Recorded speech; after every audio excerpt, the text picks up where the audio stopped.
Welcome to today's episode. It focuses on an article that was published in the Chronicle of Higher Education entitled, "Students Say Their Workload Increased During the Pandemic. Has it?"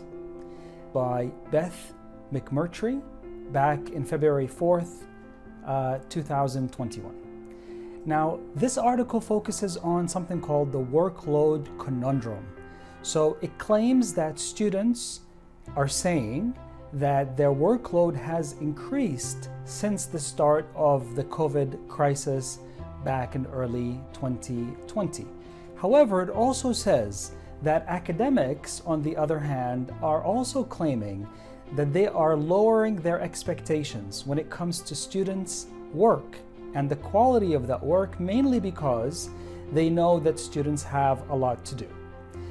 In order to obtain more information, the author of the article reached out to Betsy Barre, who's an executive director of the Center for Advancement of Teaching at Wake Forest University. So the thrust of the article is a conversation between the author and this expert, raising the issue of the workload. So from that conversation, Barre provided several possibilities as to why students might feel this way, regardless if it's true or not. So this is what she said. Number one, she mentioned that faculty members have come a long way since the start of the pandemic. They have learned so many new techniques, new pedagogical methods, and now they're applying them for the first time probably in the classroom or online.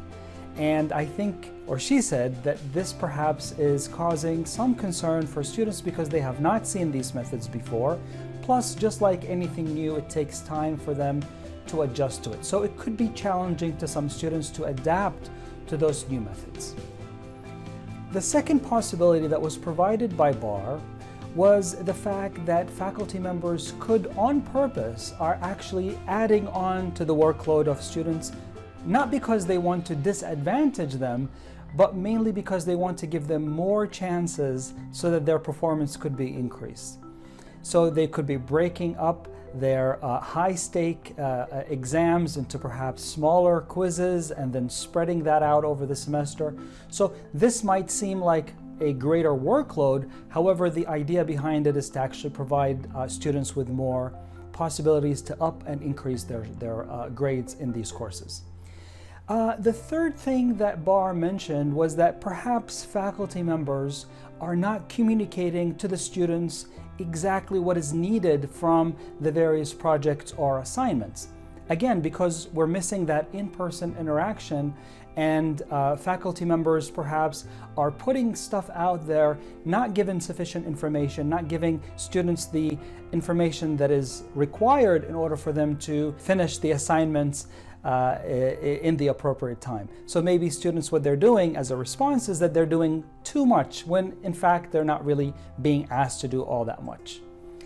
The other thing that Barre mentioned, which is really interesting, which is that this feeling of being overwhelmed could be due to the mindset of students.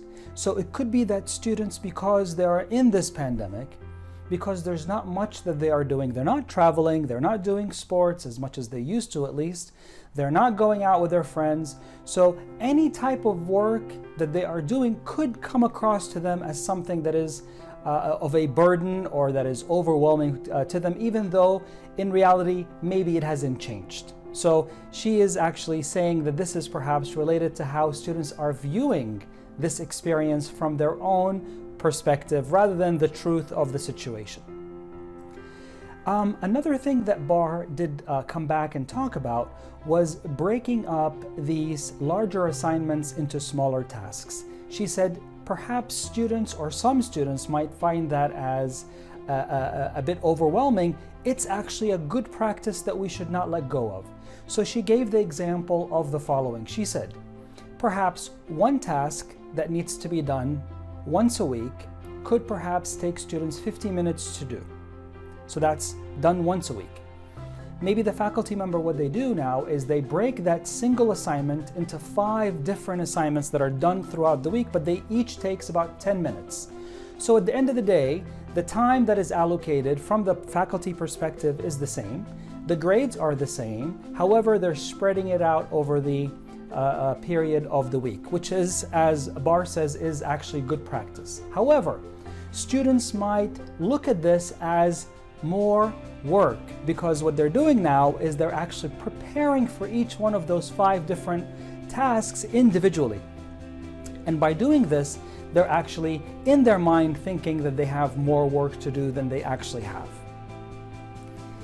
Barre goes on to talk about other things that are really important, which is the fact that maybe students are not, did not study as hard as they should prior to the pandemic. So she went back and says, well, there's research that shows that faculty members often thought that students were more prepared for their classes in the past, but in reality, students maybe were not as prepared. So when they came into the pandemic, maybe nothing has changed from the faculty members' side, except students are actually being forced to work independently and to be motivated to finish the work because that's the new environment that we're in.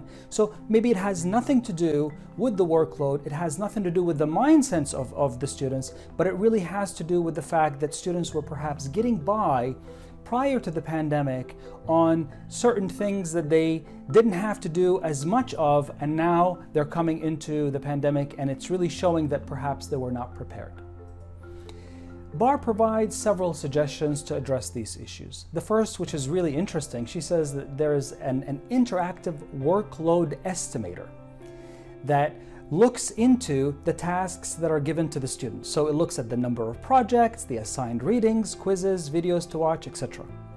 So now the instructor can go in and then they can look at this particular estimator, and then they can input information and it gives them the outcome of the time that is needed or the workload that these students have. So if you take a look at this estimator, and by the way, I will leave a link to this in the comment section so that you can access it and anybody can use it. This is, of course, available to everybody. So as you can see here, it is spread into 4 different categories: readings, writing, exams, and course information. And all the instructor has to do is they go in and they input information here to the best of their knowledge, and it gives them an estimation of the workload for their students, which I find very interesting. The second suggestion that Barre provides is that faculty members perhaps need to assess and review exactly where they are putting more work for the students. So she's saying that we need to carefully consider which concepts we are allocating high volume, low stakes assessment to. If those concepts are of lesser importance, maybe we should not have students get too involved in these particular concepts and maybe save that for the important stuff, so that we really find that balance between how much work we ask students to do and the time that is given to them to do them.